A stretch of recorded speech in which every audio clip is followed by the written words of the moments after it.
How much do you think it costs to buy a big ad on page A4 of Canada's largest newspaper, the Toronto Star? Almost a quarter of a page big. Well, according to their advertising rate card, it's about $15,000 to $20,000 for one ad. Okay, well, how much do you think it costs to buy an ad on page A4, almost a quarter of a page, but have it not look like an ad, to have it look instead like a real news story, and have it laid out exactly like a news story with a headline and everything? Well, in a way, that would be priceless. I mean, imagine if, say, General Motors could place a story on page A4 about how awesome their new pickup truck is, just a total love letter, and instead of it being marked as an ad, it would look like real reporting, maybe even an investigative report with a real reporter's byline. I bet GM would pay $100,000, maybe even more. I mean, seriously, if you could buy the news like that, maybe even $1 million. Because then for the rest of the time, GM could show that news story that was really a paid ad and say, see, we make the best cars anywhere. The Toronto Star's investigation says so. And it could be quite a moneymaker for the Star too. And it is. I know this because the Star is doing this. They have sold, for a secret amount of money, editorial access to their pages to the Tides Canada Foundation, the Canadian branch plant of the San Francisco-based $150 million a year lobby firm that sponsors anti-oil sands, anti-pipelines, and anti-tanker activists in Canada. It's bizarre that Canadian activists allow themselves to be rented out by foreign interests, but it's not like most Greenpeace activists have a lot of productive skills. But look, they're dirty hippies. But what about the Toronto Star? What's their excuse? They're one of the most prestigious newspapers in the country. Since when did the Toronto Star start selling their editorial content to the highest bidder, while making it look like a real news story? Viewers know the difference between when a newspaper tells them something and sells them something. We run ads on our website from almost anybody. During the election, we had a ton of ads on our website from Justin Trudeau's Liberal campaign. Obviously, it wasn't our opinion, but no one thought it was. Everyone knows that an advertiser pays you money to say what they want to say. It's not our opinion.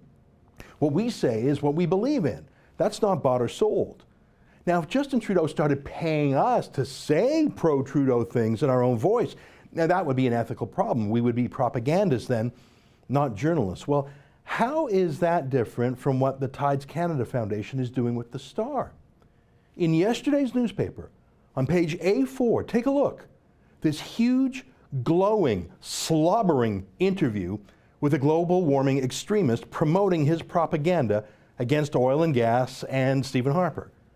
Now, I know what you're thinking. You're thinking, well, that's what the Toronto Star would say anyways for free in its news and opinion. And you're right.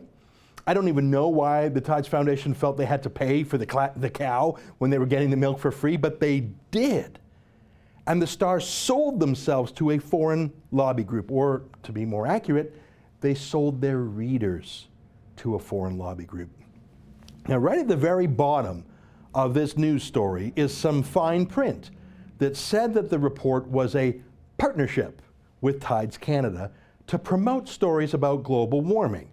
Partnership, that sounds friendly, but isn't a newspaper being paid to write pro-global warming stories? Isn't there a word for that? And isn't that word advertising? Not partnership. The Star says they have full editorial control over the stories, but then what does partnership mean? I think I know what it means. I think it means the Toronto Star, that like all newspaper companies in Canada is bleeding red ink, losing readers and advertisers to the internet every day. I think it means they've decided to rent their reputation out to a US-based lobby group as a new way of monetizing their readership. They'd never sell themselves to General Motors, of course, or to an oil company, but hey, why not sell themselves to an anti-oil lobby group? Now, this morning I wrote an email to the Star's public editor, Kathy English. I've had good dealings with her before. This summer, when the Star's unethical reporter, Catherine Porter, made up false facts about an encounter with me in a protest. If you remember, Kathy English actually wrote a large column about Porter's ethical failures, and Porter's column was suspended for 90 days. So I have a lot of respect for Kathy English, I really do. Here's what I wrote to her this morning. I asked her, quote, "Can you disclose how much money Tides has paid the Star in this deal? We know what your advertising rate card says for regular sponsors. Why can't we know what editorial sponsors pay? I also asked, quote, can you advise if Tides is told of the subject matter before it's published? Does Tides suggest subjects or angles? For example, did they propose an interview with Mr. Flannery, unquote? That's the interview that ran on A4. Well, Kathy English wrote back to me, and she said she passed my inquiry on to someone else at the newspaper, and that it wasn't her job to respond to other media like I am at The Rebel. Fine, I told her I'd be happy to talk with anyone, and no one has got back to me yet. If they do, I'll let you know, but until then, I'm left with the bare facts that I have.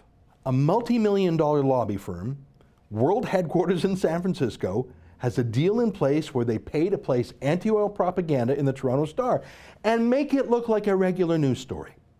The Star claims they're in control, but they refuse to say what their advertiser's role is. Does Tides suggest the story, edit the story, get to see the story before the public does? I'll call it like I see it.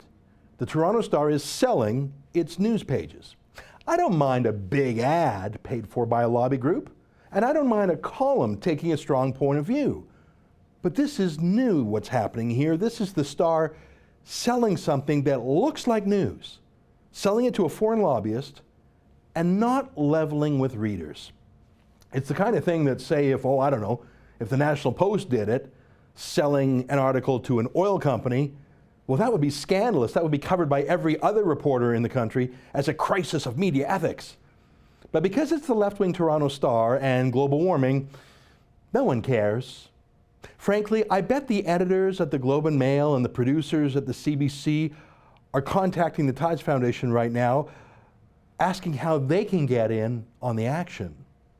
For TheRebel.media, I'm Ezra Levant.